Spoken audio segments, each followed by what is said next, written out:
thing I learned today was I don't ever want to follow Samuel again. I understand the rationale behind that, but I wanted to talk about two mentors in my life that made a difference as I look back over that. And they stood out in my mind as I was going back over it, and then I had to look at where did that come from. I mean, there's usually a series of events that lead up to something in your life happening, good or bad.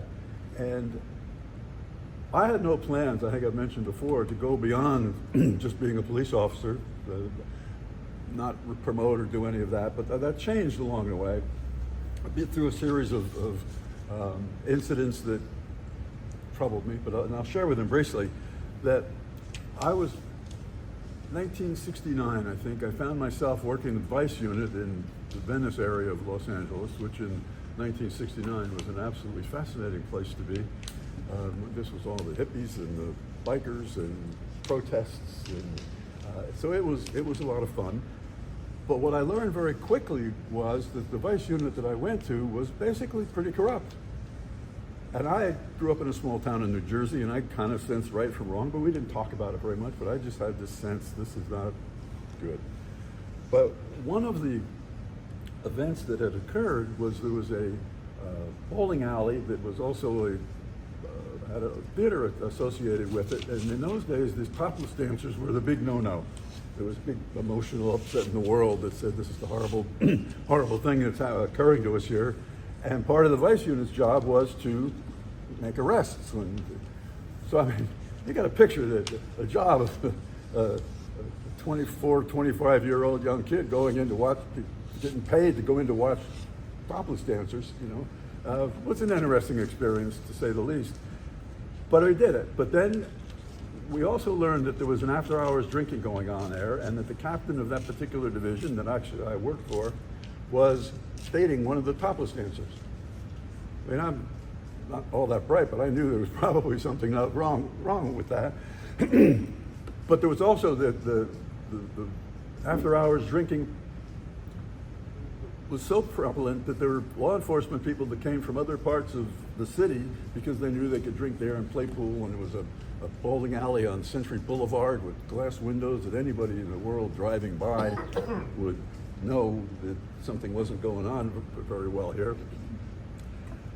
Then, of course, Internal Affairs got wind of it, and they shut the whole thing down, and we all got calls at the middle of the night to go to Internal Affairs, to not pass go. And it was a scary moment, to be sure, for me, because I knew it was not a good place to be. But what got me and my partner out of any real trouble from that is that every time we went into one of those places, we took some enforcement action, that somebody got arrested. Well, but what happened next was that the new captain, because they'd already taken the old captain, corrupt captain, and taken him and fired him, and he was gone like overnight, the new captain met his vice unit at Internal Affairs. And I can tell you, as a new captain, that is not where you want to meet your vice unit. So his first reaction was, get everybody out of vice and put them back in uniform while we sort all of this out. Then 3 days later, I got a phone call from then Sergeant Joe Gunn, who was working a staff job in the Manuals and Orders Unit, which was a staff job that did research and publications and all of the kinds of things that handled the administrative stuff.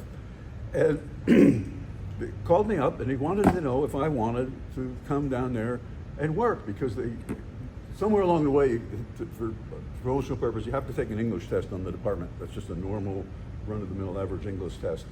And the sergeant said that they wanted to hope that I would come work for him because they were looking through these English test scores, and mine was particularly high. And I think, well, that's a compliment. But my middle reaction was, when do you want me? Because it hit the fan in Venice, and he says, next transfer, which was about a week and a half away. And there I went. Now all of a sudden, now I'm in a group of 9 other men who were doing all of this research, that the kinds of things that would be on the promotional exams, and you were interviewing the people that would be sitting on your oral examination. So it was a really good place. But the captain who ultimately was one of my mentors, William Brown, he took great pride in all of his people promoting that particular unit, because he brings in sharp people for just that reason. And they did mock orals. And after one of those, one of the questions that they asked was, first question, tell us about what was going on in Venice Division. I'm thinking, oh, Jesus, how did they find out about that? And I went, blah, I told them all the things that, why I was a good guy and why I, whatever. And we went on and finished the oral. And in the debrief, Captain Brown said to me, he says, the only really thing I want to make sure that you leave this room with, he says, make sure you understand the questions when people ask you. Why? Because we didn't have any idea what you were talking about. We were talking about the crime problems in Venice. And you volunteered all of this information to us.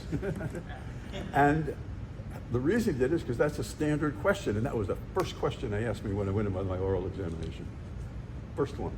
And that stood me in great stead. I was able to answer that question. Went on, ultimately, of the 10 of us that were in that unit, we were in the top 15 on the sergeant's list. Fast forward 10 or 15 years, and I had some success. I was a lieutenant. And I had occasion to know a very, very successful business person who offered me some training and advice as we went along the way. And one of the strategies he used, and I've since adopted, is always recommend a book that somebody can read or an article so that they're going away with a homework assignment, so that if they don't do it, you can't give them any more. So I had an issue that I was concerned about, so he Greg was his name, and I called him up and was whining about it, and he says, well, what did you think about what I asked you to read? And I said, well, I haven't gotten around to it. And he hung up on me. Just nothing, just click. I said, oh shit, I gotta go read that book, you know? And so those two people really changed me, because I started reading books and I started mentoring myself, and I started using that strategy, and I use it today. Because if they haven't done what you've told them once, whatever the next thing you're gonna tell them, they're not gonna do that either. So I offer you that as a suggestion of how you might want to proceed with your mentoring. But it reminded me too that it's just like Pathways, because that's what Pathways is all about. You get to a certain point in that process, and you can't go any further until you completed the tasks that were assigned to you. So that pattern has followed me through all of my life, and it's continuing to do that here, and that's one of the reasons that I am here, and I appreciate your attention, and I'm done. Thank you.